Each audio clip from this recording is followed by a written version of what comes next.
reacciones causó durante la semana un artículo de la revista británica.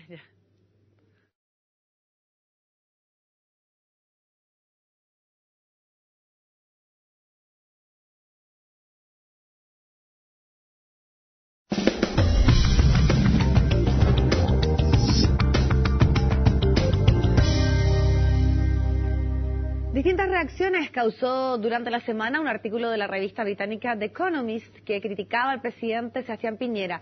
La publicación se refirió al mandatario como un político inepto. Para conversar sobre las consecuencias de estas declaraciones y otros temas de la actualidad estamos en el estudio junto al cientista político de la Universidad de Santiago, Bernardo Navarrete. ¿Qué tal? ¿Cómo estás? Bienvenido. Muy bien y gracias por la invitación. Bueno, se ha hablado mucho de la forma en que se catalogó el presidente, inepto, arrogante, que tal vez también le faltaban capacidades para, por ejemplo, manejar los movimientos sociales en nuestro país. Pero además también este análisis hace, podríamos decir, una radiografía bastante interesante de nuestro país, de otros temas también. Pero particularmente me gustaría que pudiésemos comenzar por analizar las palabras que se utilizaron y también la reacción del gobierno a estas palabras. Bueno, lo primero es importante recordar que no es primera vez que al presidente Piñera se le hacen calificaciones fuertes. No nos olvidemos que uno de los telegramas que se dieron a conocer por Wikileaks de parte de un ministro, del embajador norteamericano, era calificar a Piñera como un hombre muy rico, ¿cierto?, que se manejaba al filo de la honestidad en los negocios, de la ética, al filo de la ética. En consecuencia, uno no podría necesariamente asombrarse de esto. Ahora, llama la atención un poco cómo Chadwick y otros hombres ligados al presidente Piñera han tratado de centrar la discusión en el concepto de ineptitud y no en el artículo mismo. Porque Chadwick en un minuto dice, ¿cómo es posible que se trate de inepto a un presidente de la República que tiene en promedio un 6% de crecimiento, pleno empleo, y cuyas cifras en la OSD ciertamente lo posicionan dentro de los primeros países de aquellos que están incorporados a este sistema? Pero justamente lo que apunta el artículo es a partir de esa pregunta: ¿cómo es posible que un presidente con esas cifras tenga un 23% de aprobación en encuestas domiciliarias y un 29% en encuestas telefónicas? Claro, y de hecho el título es El progreso y sus descontentos, y justamente da cuenta de eso, del empleo, además del crecimiento y también de un cierto funcionamiento en ciertas áreas, pero que a la vez habla de una serie de protestas que se están dando, y por eso también señalan uno de los puntos que también ha sido bastante y ha generado repercusiones, de que los chilenos se están acostumbrando a protestar. Lo que pasa es que además el artículo apunta a algo muy interesante, que es que la generación que está saliendo a protestar es una generación que no crece bajo el régimen autoritario. Exacto. Es una generación que se ve favorecida por el crecimiento económico, pero también es una generación que enfrentó la revolución de expectativas que el propio presidente Piñera instala en su campaña presidencial, planteando que era posible solucionar muchos de los problemas que hoy día nos estamos dando cuenta que no tienen solución, y en particular los que dicen relación a equidad. Y si efectivamente en Chile la educación es un vehículo de ascensión social, cuando yo entro a la universidad, efectivamente mi realidad social, mi realidad económica va a cambiar. Bueno, lo que está diciendo The Economist, que eso no es así. Y es uno de los temas que estos jóvenes que están saliendo a la calle a protestar están planteando con más de algo de relevancia. Porque, como dice también The Economist, este es un presidente que nadie le puede poner en discusión, que es un hombre muy inteligente.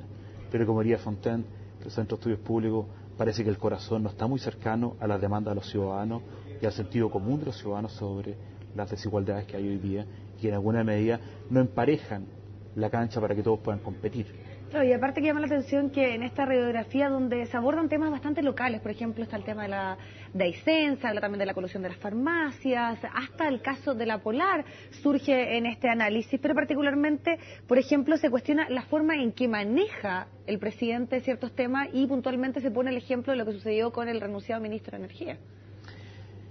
Yo creo que también es importante recordar que The Economist no es un magazine común y corriente, no un pasquín internacional. O sea, la mayoría de los economistas dedicados a los temas internacionales, incluso aquellos que se dedican a las relaciones internacionales, ven en The Economist una cierta pauta a seguir. Y en consecuencia esto va a influir en la élite latinoamericana, en la élite mundial. Y eso es importante porque el diagnóstico que se hace es un diagnóstico claramente fundado. Y ese diagnóstico fundado se basa en entrevistas que se hicieron a distintos actores que relevan esta preocupación. El presidente es parte del problema, no es parte de la solución. De hecho, The Economist hace alusión a algo que en general existe bastante consenso, que es lo dilatorio con el que el presidente ha manejado la mayoría de los conflictos. La tardanza tal vez en la reacción. Por cierto, pero además mezclando un discurso fuerte, republicano, duro, con negociaciones, y no siempre en la secuencia correcta. Entonces muchos de sus ministros que cumplen funciones políticas quedan un poco descontextualizados respecto a las decisiones. Le pasó al Bulne, le pasó al ministro Álvarez.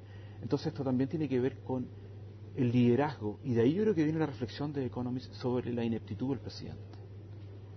Y además también llama la atención que no tan solo queda, por ejemplo, en las críticas, o podríamos decir en la forma en que cataloga al presidente, pero también habla, por ejemplo, de la concertación, de la baja aprobación que tiene, habla también de la situación de los oligopolios, también señala que este es un país donde finalmente hay una desigualdad muy grande, donde faltan oportunidades. ¿Es un poco esa la radiografía o la imagen internacional que da nuestro país, un país que crece, que tiene buenas expectativas y cifras económicas, pero que a su vez tiene una gran desigualdad y un gran descontento social? Si esa no era la imagen, después de leer esta publicación, claramente esa va a ser la imagen. Y apunta un tema en que yo creo que a veces el exitismo del modelo económico nos hace olvidar.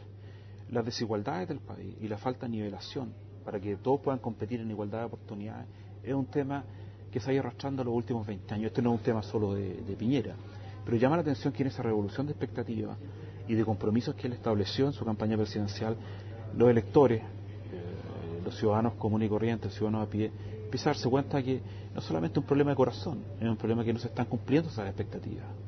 Y un poco cierto catopardismo de que todo iba a cambiar para que todo siga igual. Porque lo que hace muy bien The Economist es decir, claro, usted puede tener todas las políticas de salud que quiera, pero resulta que tiene un oligopolio centrado en 3 empresas que manejan el 90% del mercado de farmacéutico del país. Entonces, entre una fuerte cartelización de la industria y una enorme estructura económica basada en el oligopolio, queda poco espacio para que los chilenos se sientan muy conformes. Perfecto, bueno, queremos agradecerte muchísimo la posibilidad de poder un poco también entrar en la reflexión más allá de los comentarios y la situación polémica que surgió respecto a esta nota en el The Economist. Muchas gracias por estar con nosotros. Gracias a ustedes. Bueno, y ustedes los invitamos a que continúen con las transmisiones de CNN Chile.